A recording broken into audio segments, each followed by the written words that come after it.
Muy buenas a todos y bienvenidos a otro capítulo de Exteriores con Bauzá. Lo primero que me gustaría deciros a todos es gracias. Muchísimas gracias a todos los que habéis participado en el primer concurso de Exteriores con Bauzá, que ha sido un verdadero éxito, debo decirlo, y he recibido muchísimos más vídeos de los que me esperaba. Como os prometí, en los próximos días me pondré en contacto con vosotros, con todos los que habéis participado, para enviaros el fachaleco oficial, y a los 3 afortunados o afortunadas que me habéis enviado los mejores vídeos, os contactaré próximamente para editarlos y publicarlos en mi canal, y cuando la situación lo permita, invitaros a un evento privado en Madrid en el que hablaremos en persona de política internacional, de comunicación política y mucho más. En definitiva, de Exteriores con Bauzá. En el vídeo de hoy quiero hablaros de una de las mayores tragedias que se están viviendo en los últimos momentos en Latinoamérica y que desgraciadamente también es una de las más ignoradas. Hoy quiero hablaros de Nicaragua. Nicaragua es un país centroamericano con una población de aproximadamente 6,5 millones de habitantes, similar a la de la Comunidad de Madrid, y con una riqueza humana y natural tan grande como convulsa es su historia. Para entender la situación actual que vive el país, debemos remontarnos a la segunda mitad del siglo XX y a la contienda ideológica que supuso la Guerra Fría. Este conflicto, que enfrentó a Occidente y a la Unión Soviética, se libró a lo largo y ancho del planeta, también en Centroamérica. En 1979, tras 4 décadas de dictadura militar de la familia Somoza en Nicaragua, el Frente Sandinista de Liberación Nacional logró finalmente derrocar al régimen somocista en una cruenta guerra de guerrillas que continuaría luego entre las autoridades sandinistas y la Contra. De esta lucha ideológica surgiría una figura que ha marcado trágicamente el destino de esta nación centroamericana en las últimas décadas, Daniel Ortega, quien ostentaría por primera vez la presidencia en 1985.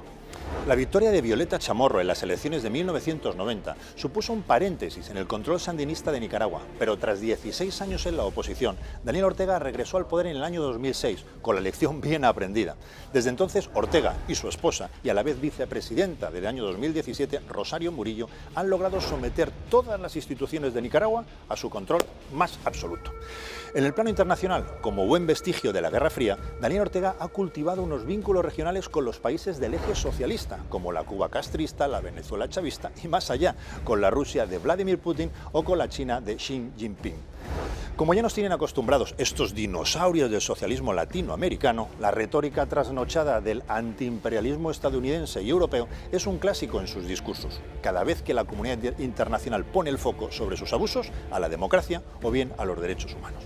La excéntrica pareja que forman los Ortega Murillo ha sabido aprovechar también sus muchos años en el poder para enriquecerse a costa de las arcas estatales, y los hijos del matrimonio disfrutan de un tren de vida muy superior al que puede permitirse la mayoría de la población en Nicaragua, uno de los países más pobres de América Latina. Pero la terrible crisis que hoy azota Nicaragua y que ha sido prioritaria en mi acción política internacional en el Parlamento Europeo tiene su origen directo en las protestas de abril del año 2018. Lo que comenzó inicialmente como un rechazo a la reforma del sistema de pensiones planteada por Ortega, pronto acabó convirtiéndose en un movimiento de protesta que se extendió por todo el país en rechazo al cobarde ataque de una banda de simpatizantes orteguistas a un grupo de pensionistas que se manifestaban en contra de la reforma. Esta crisis, de la que el mes que viene se cumplen ya 3 años, se ha cobrado hasta la fecha cientos de muertos, miles de heridos y decenas de miles de exiliados, aunque las cifras oficiales no reflejan los asesinatos diarios y las coacciones constantes a los que las fuerzas paramilitares del régimen someten a la población nicaragüense. A una situación política y económica ya muy precaria en Nicaragua, vino a sumarse el año pasado la pandemia mundial del coronavirus, a la que el gobierno de Ortega y Murillo reaccionó inicialmente negando su gravedad y empeorando luego la crisis con el arresto de aquellos médicos que se atrevieron a alertar de la gravedad de la pandemia. La respuesta de la comunidad internacional durante estos años ha sido de condena casi unánime, con la excepción obvia de los aliados ideológicos o geopolíticos de Ortega y de Murillo. Desgraciadamente, ante esta crisis, como ocurre también en el caso de Venezuela o Cuba, Europa ha demostrado ser más reticente que Estados Unidos a la hora de hacer responsable al régimen de Daniel Ortega por sus crímenes. Mientras que Estados Unidos ha sancionado hasta la fecha a decenas de funcionarios, entidades y empresas sandinistas por su responsabilidad en la represión, incluida la vicepresidenta Rosario Murillo y 3 de sus hijos, la Unión Europea ha limitado la congelación de activos y prohibiciones de viaje a solo 6 agentes del régimen orteguistas. Esta timidez en castigar a los responsables de una de las mayores tragedias que se está viviendo en América Latina en estos momentos choca con la dureza con la que la Unión Europea ha respondido, y lógicamente, a la situación en Bielorrusia, un país con el que no tenemos acuerdo de asociación, como sí que ocurre con Nicaragua, pero en el que la Unión ha sancionado a más de 80 individuos, incluidos el presidente Lukashenko y su hijo, aunque la represión haya sido sustancialmente menor. Como en el caso de Cuba y Nicaragua, esta suavidad de la Unión Europea con el régimen izquierdista es consecuencia directa de la diplomacia europea dirigida por Josep Borrell, quien fue propuesto por un gobierno, el español, en el que se sientan actualmente ministros comunistas que simpatizan absolutamente con el régimen de Ortega.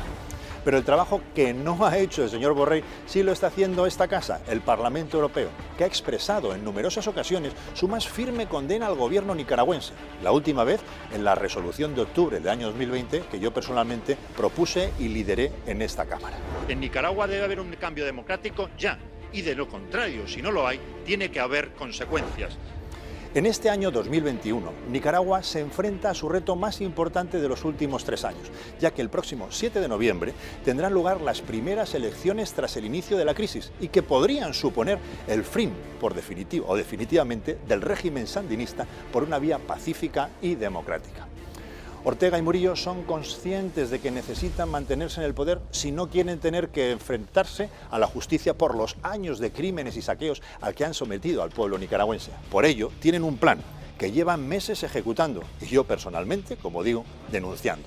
A finales del año pasado, la mayoría sandinista en la Asamblea Nacional aprobó una batería de leyes dirigidas a restringir la libertad en la prensa y en las redes sociales, a cortar el apoyo internacional a la sociedad civil nicaragüense y también a limitar las opciones de los candidatos opositores a concurrir a esos comicios.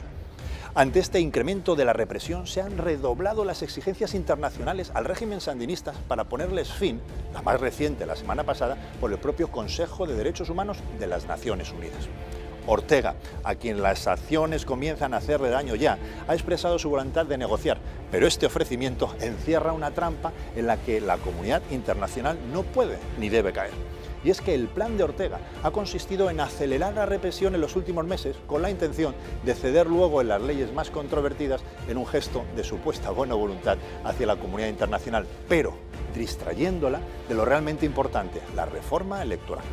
Según la Organización de Estados Americanos, esta reforma debería aprobarse antes del mes de mayo, si queremos garantizar unas elecciones libres en noviembre. Ortega y Murillo saben muy bien que el pueblo nicaragüense está harto y que los quiere fuera del gobierno. Por eso se lo juegan todo a evitar unos comicios limpios y competitivos en Nicaragua. Europa no puede ser cómplice en esta tragedia electoral del dictador Ortega para mantenerse en el poder. Por ello, mientras esté yo en esta casa, en el Parlamento Europeo, os puedo asegurar que no voy a permitir ninguna cesión ni concesión que no redunde en elecciones libres y una salida pacífica y democrática a la crisis en Nicaragua, en la que sea su pueblo quien decida libre y finalmente su futuro. Queridos amigos, hasta aquí el vídeo de Exteriores con Bauzá de hoy. Espero haberos ayudado a entender un poco mejor lo que está sucediendo en Nicaragua, un pueblo hermano al que los españoles tenemos el deber de ayudar a liberarse del dictador que los oprime, los empobrece y los masacra. Por ello, hoy no puedo más que despedirme con un ¡Viva Nicaragua libre! Hasta luego.